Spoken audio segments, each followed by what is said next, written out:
Hi, my name is Phil Kamp with KLANG Technologies. Today I want to give you a little bit of an overview of what KLANG does, how it works, and how it can be integrated into all kinds of situations. It can be used by a monitor engineer. It can be used as a personal monitoring system where every musician is just controlling their own mixes with an iPad, iPhone, Mac, PC, or Android device. And of course, it can also be used for streaming, which is a big topic this year. But let's start at the beginning. Our general approach for personal monitoring and monitoring in general is to keep it simple and to make it intuitive, especially when musicians are mixing themselves on stage. They don't have the time to go through tons of menus. They don't have the knowledge like a sound engineer to know exactly what to do in which situation and which results and possible downsides that could bring you. So again, we want to keep it simple. If you take a look at the mixing view that you see on the top left corner, you can see that it's a very simple fader view with, faders to make it louder or lower, mutes, solos. But what you will notice is that there's a very clear color coding, name tags, and little icons. So even if the musicians have to work with a bigger number of inputs, it's very easy to have an overview and to know exactly where to touch something. There's a second mixing view, which you can see right beside me here, which we call the group view. It can consist of up to 16 DCA groups, where you basically just group several channels together into one control. For example, all the drum microphones are controlled by just plus and minus buttons. On top of this simplification, we integrated a relative mixing function. That means if, let's say, a musician turns up the drums by a couple of dB, at the same time, automatically, all the other signals will go down by a couple of dB. The result is that the master volume stays about the same, which protects our hearing. Because let's face it, musicians usually think in louder, right? So if we do soundcheck with them, they will request more drums, more bass, more guitar, more keyboards. And slowly but steadily, the master volume will raise until it can even surpass dangerous levels for our hearing. So this relative mixing function is a fantastic way to protect the hearing. And then, of course, the placement is as intuitive as the rest. You have a simple head representation there, and you just drag and drop all the signals all around your head and above and below. So it's very easy and intuitive to reach every position that we want the signal to be in. There are tons of little helpers, some very obvious, some a little bit hidden and automatically happening. We won't have the time to go through all of those now, but before we move on to the next topic, I just wanted to point out one feature that I know is very, very popular amongst our house of worship clients, which is the cue mode. So let's say the drummer is the musical director, right? If he activates the cue mode, he can simply tap into the mix of, let's say, the guitarist to help him with his mix. The drummer will hear the guitarist's mix and can adjust the mix. And once that is taken care of, just simply tap back to his own mix and a problem is solved within a couple of seconds without the drummer even having to leave the drum chair, let alone having to call the front of house engineer to run to the stage and help the musicians. So this can save a ton of time and sometimes even nerves. If you want to learn more about all the functions that we integrated for personal mixing, you can just scan this QR code over here, which will lead you directly to a webinar on exactly that topic, and we're going through all the possibilities and functions that we have. Now let's talk about immersive audio. Why immersive in-ear monitoring? Well, the correct technical term for what we're doing is binaural in-ear monitoring system or binaural in-ear monitoring processor.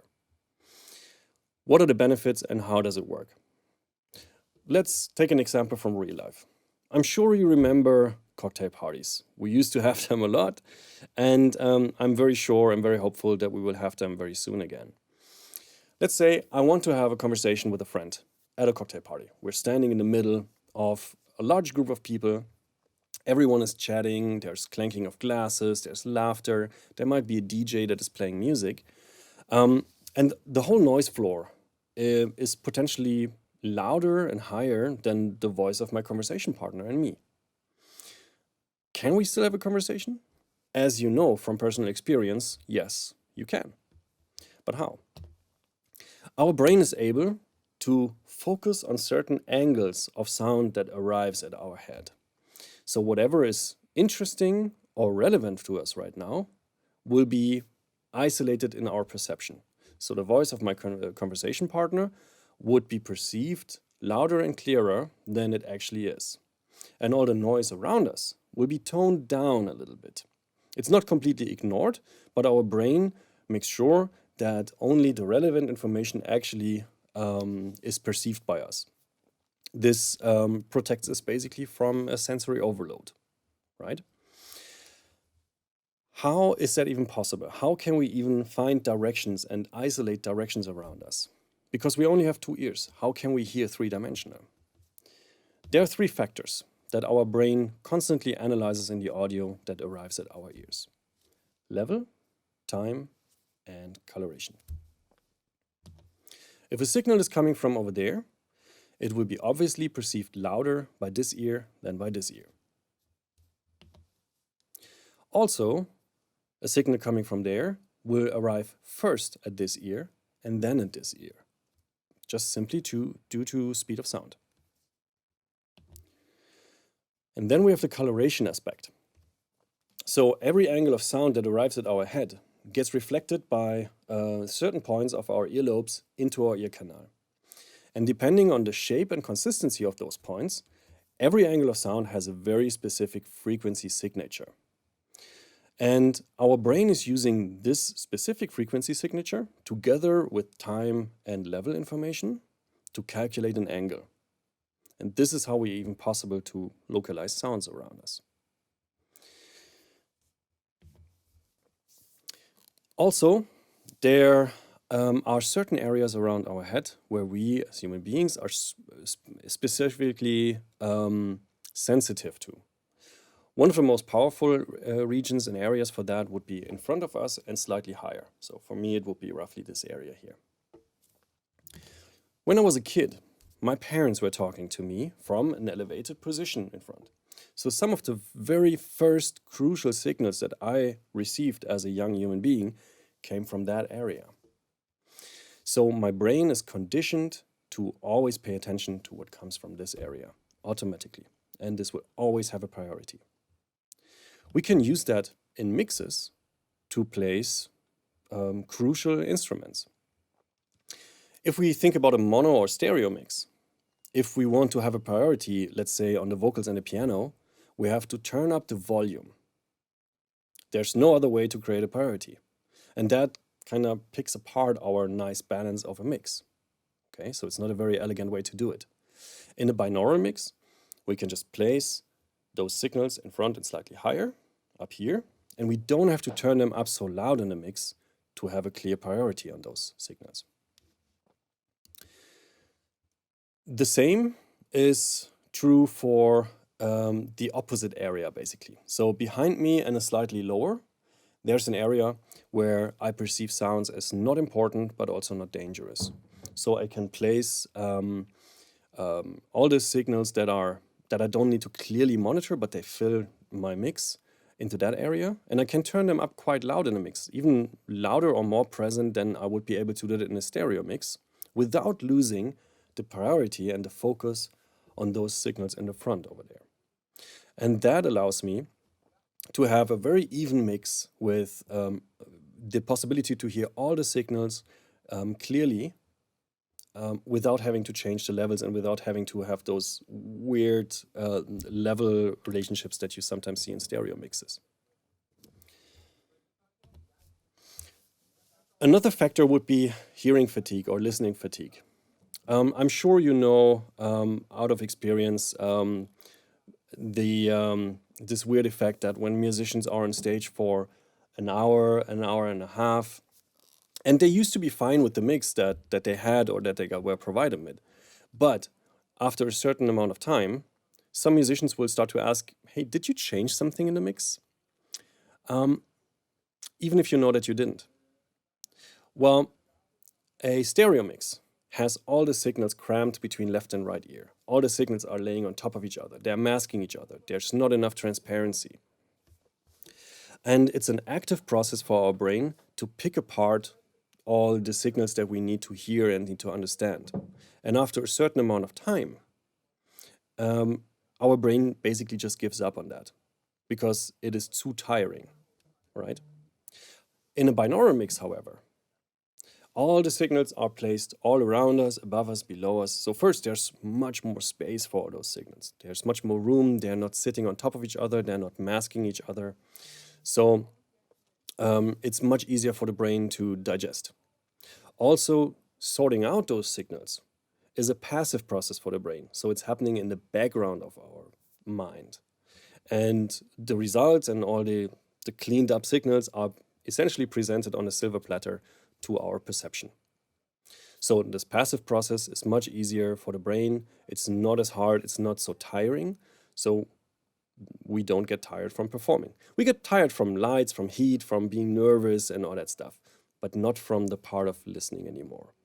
And that is especially useful if we have performances that go longer than 1.5 hours, or we even have several services on one Sunday. So it's actually very crucial thing to consider. If you want to learn more about binaural audio and about how the science behind KLANG works and which benefits it has and how you can get the maximum out of a binaural mix, feel free to just scan this QR code and it will lead you directly to a webinar where we discuss all those topics in detail. All right. So I mentioned before that the KLANG processors are controlled by a software, right? Let me just get this slide here in again. Right. So all the musicians just simply have a control device of their own, iPad, iPhone, Android, Mac, PC, whatever. And that's what they use. And it's a very flexible and easy way to work with this. However, we have received quite a few requests for a tactile control of that. So today I want to let you in on a little secret. We're working on something like that. And we're calling it KLANG controller. And that's exactly what it is. It's a tactile controller that gives us a fast and intuitive access to all the crucial mixing functions in our KLANG processors. Level, mute, solo, positions, snapshots, and so on. So without going into massive details, let me just show you a couple of pictures. Let's start at the bottom end. Here we can just attach a mic clamp, for example, this K&M mic mount bracket. So we can just easily install it anywhere around us on stage. The back side. Here you can see a network port for Dante and control. And this port also reacts to PoE. That means if you have a PoE switch connected, you don't need to connect an external power supply. So very practical, just one cable going to there. Then we have a USB port. We have an aux-in port, a local aux-in, where we can just add in local signals, maybe a click or whatever we want to use. And by the way, we can also send that via Dante to the main KLANG unit. And then you can see two analog outputs, which you could use to connect the controller directly to a wireless transmitter for wireless in-ears, or you could connect it to something like a butt kicker. This is the front side. You will notice that the interface is super clean, like everything that we do. So we want it to be distraction-free, right? You can see a headphone output in the front where you can just directly connect your headphones or your in-ears. You see multi-purpose rotaries that you can use for volume, mute, solo, and of course the positioning around the head and above and below. We have multicolored displays that clearly show us what we're doing and what we should take care of, and a couple of controls to just access all the other functions. So very simple, very easy, very useful. Let me show you how that could be integrated into a real-life situation. So in this example, we're using a Quantum 338 console where a DMI KLANG and a Dante DMI card is installed. Both the DMI KLANG and the DMI Dante are connected to a switch, and the switch is connected to a Wi-Fi router, so wireless control devices like tablets can have access to the mixes. At the same time, we're running Ethernet cables to a couple of controllers, which are powered by the PoE from the switch, and the musicians can just directly control their mixes from that little station, either together with the touchscreen or just standalone. Both is fine. And either you connect it with wireless transmitters, or you use it as a wired headphone output with controller. I have added another QR code over here. Feel free to scan it, and that will lead you directly to a webinar that my dear colleagues Ryan and Molly did a while ago, where we showed a little bit more details about the KLANG controller. Not all the secrets yet, not all the details yet, but just so you know, it's not very far away. We're aiming at being able to ship within this year.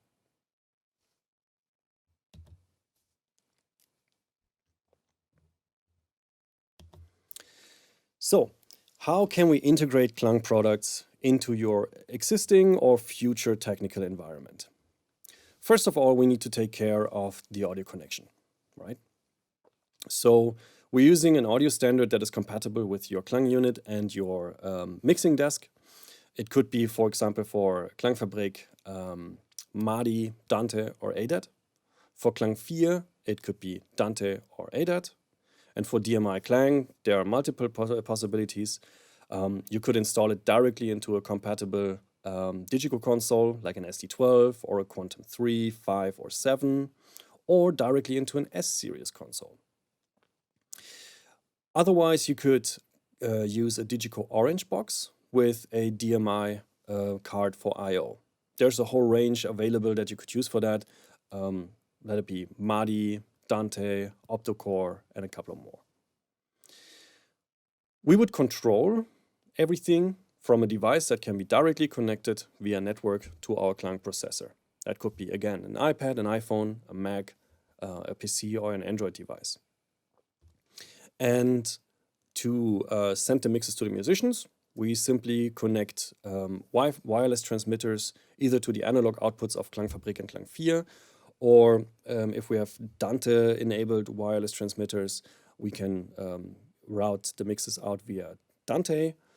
Dante would also allow us to send it to our Dante-enabled headphone amps, Klangquelle. Or you send them back into the board and use the analog outputs of the board or of your stage box, right? So there's a ton of possibilities, and whatever is easier and faster in your specific environment can be taken care of. If we want our musicians to have individual control over their mixes, we can just simply connect a Wi-Fi router, and then every musician has their own control device for their own mix. Otherwise, no difference. Another very cool possibility would be to use the integrated workflow in Digico SD and Quantum Range consoles. Audio would be happening in whichever way is the easiest to do. So it could be MADI, could be Optocore, could be Dante, whatever is available. And then we have a computer running KLANG app, and this computer is connected to our KLANG processor as well as to the mixing board. And once we have that set up, we can control all the KLANG parameters directly from the surface of our mixing desk. So we can mix the levels with faders or rotaries, side by side with KLANG and internal auxes. We can control the positioning directly from the touchscreen of the console or with the rotaries below the touchscreen. All Klang parameters are fully integrated into the Digico snapshot management system. And of course, we can use dedicated Klang macros. So a whole bunch of really interesting and fast workflows. And at the same time, you can still connect a Wi-Fi router and have musicians control their own mixes with an iPad or whatever. And the cool thing about that is if the musicians are just changing their positions or levels and they like what they're doing, you can just save a snapshot on your console and whatever they did is saved and will be recalled next time the song comes up. So fully integrated workflow. If you want to learn more about this, I have added another QR code up here. And that will lead you directly to a webinar on the console integration. So a full webinar on how to set it up, how it works, which possibilities you have, and so on. Okay, after all this theory, let's listen to Klang. From now on, you should definitely wear headphones. I have some multitracks set up on my console and Klang is not activated. So let's first listen to the tracks in stereo so you get an overview of the material. Drums, bass.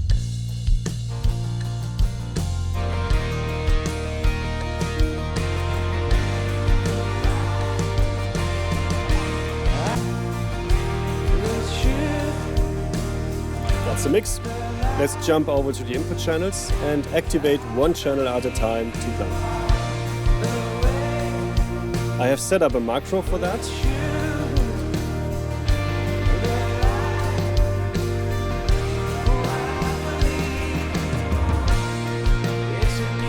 Some minor edits. Of course you can do all those edits in Klang app. You don't have to do it from the digital console, but it's a very fast and easy way.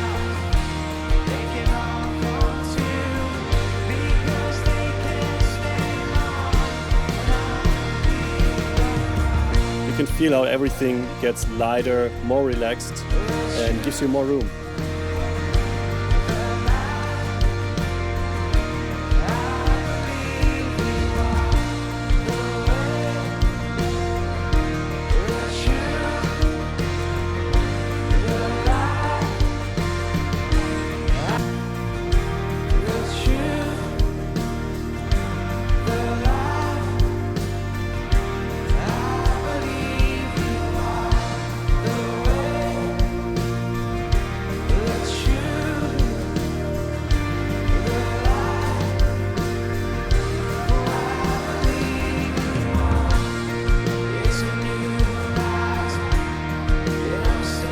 So we're getting close to a full Klang mix now.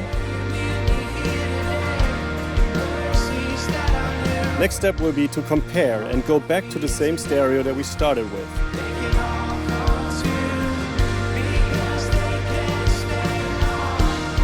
I have a Klang bypass macro set up. Remember, that's what we started with. Let's go back to 3D.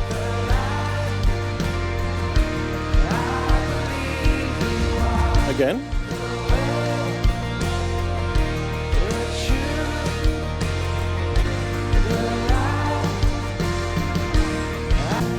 Let's move the guitar around a little bit.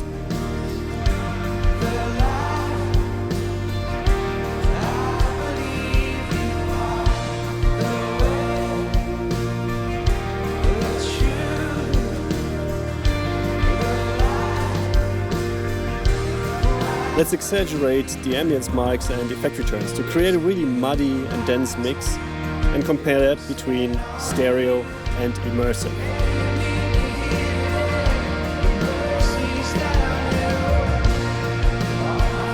Now let's go to stereo.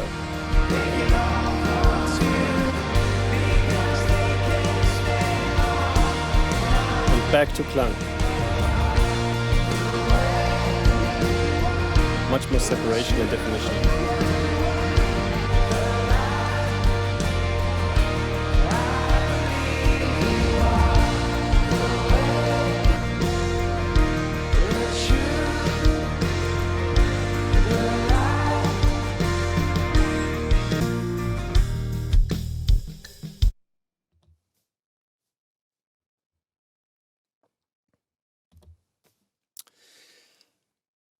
The last topic that I would like to talk to you about today is streaming.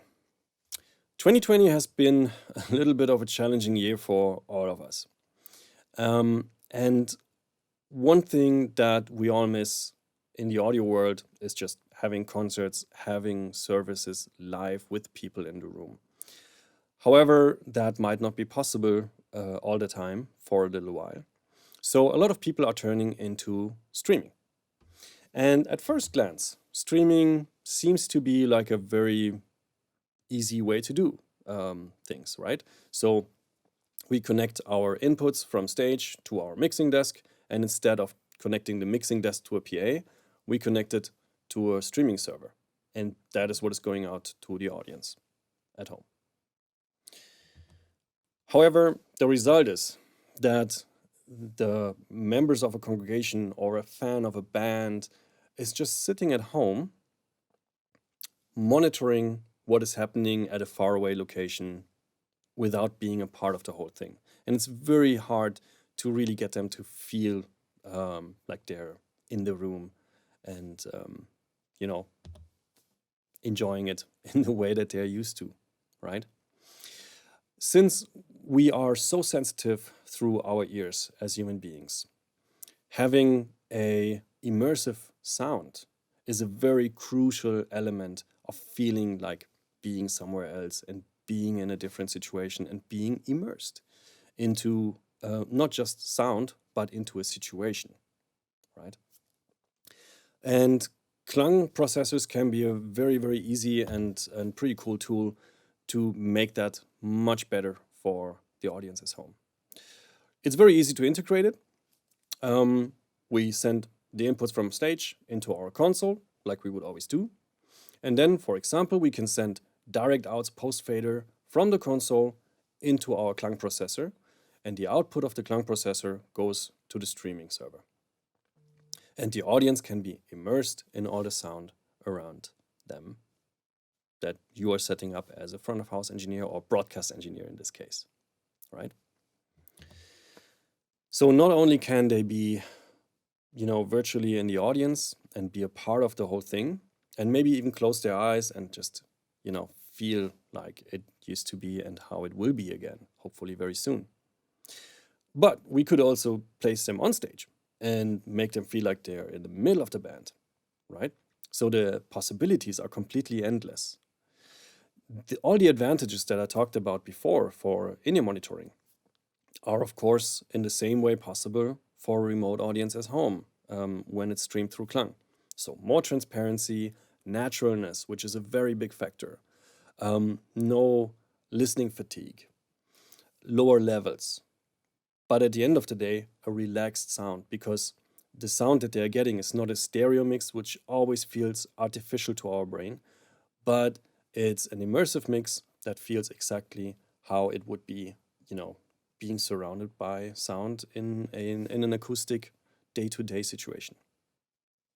So I would highly encourage you to try that out.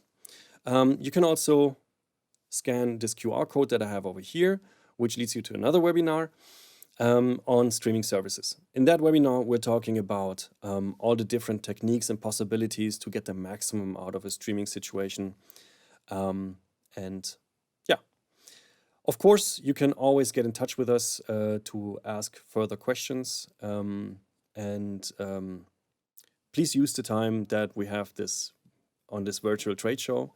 Please visit us in our virtual Digico and KLANG booth. We are going to be there all the time. Happy to answer all your questions. We can have a video chat and discuss directly the specifics of an installation that you're planning. And you can ask, hey, is that the right thing for me? How would I apply it? How would I get the maximum out of it? Also, please feel free to visit our website, www.klang.com. You can also download the control app for free from the website. And if it's not connected to a hardware processor, it will switch to demo mode. So you can even sit at home on your couch with an iPad and connect your in-ears or headphones directly there and play around with an interactive demo of what a KLANG processor can do for you. For everything else, please get in touch with us. Take care of yourselves, and I hope to see you very, very soon in person again. Thank you.